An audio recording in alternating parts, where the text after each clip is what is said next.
Hello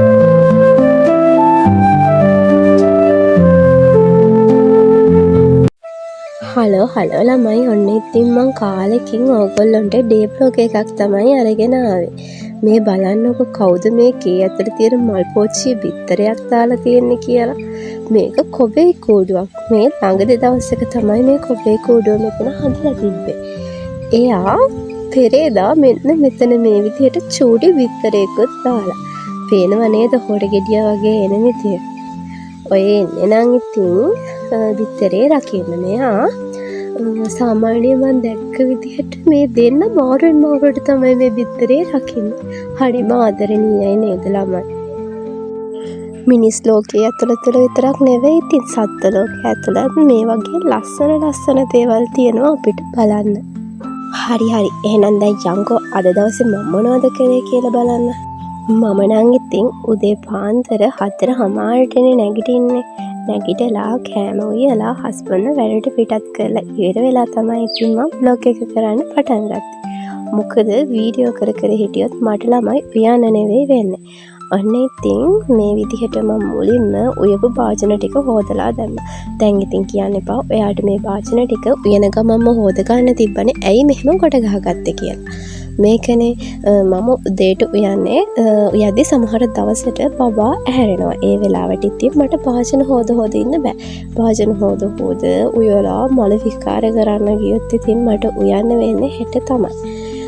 ඇත්තටම ඉතින් එහෙම එවෙලේ හොදගෙන කරනවා නම් ඇත්තටම ලේසි. ඒ වුණාට ඉතින් බබත් එක්ක ගොඩක් අමාරුයි එහෙම භාජන හොදගෙන කරන්න. මම හිතන්නේ මට විතරක් නෙවෙයි මේ වගේ වයසේ අවුරුදු 1.5 2 3 වගේ වයසේ ඉන්න ළමයි ඉන්න ගොඩක් අම්මිලාට තියෙන ලොකු ප්‍රශ්නයක් තමයි මේක. ඔන්න ඉතින් කතාවෙන් කතාව භාජන ටික නම් මම ඔක්කොම හොදලා ඉවරයි. දැන් ඉතින් මං යන්නේ මගේ සිංක් එක පිරිසිදු කරගන්න. භාජන හේතුවාට පස්සේ තියෙන ලොකුම ප්‍රශ්නේ තමයි ඉතින් සිංක් එක හොදගන්න එක.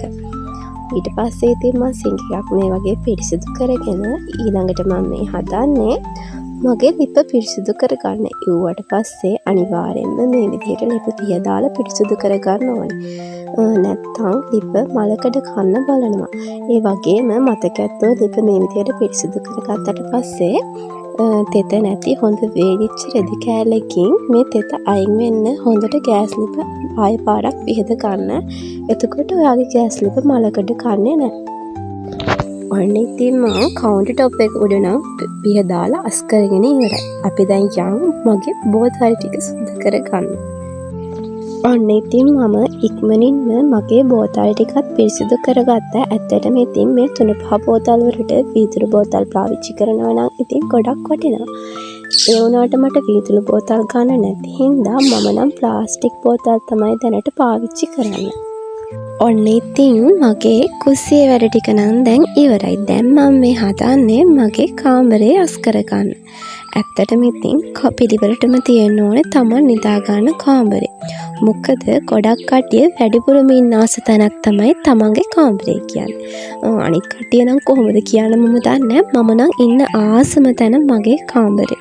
ඇඳට වෙලා නිදාසේ ඉන්නවා තරම් වෙන කිසිම දෙයක් නැහැ.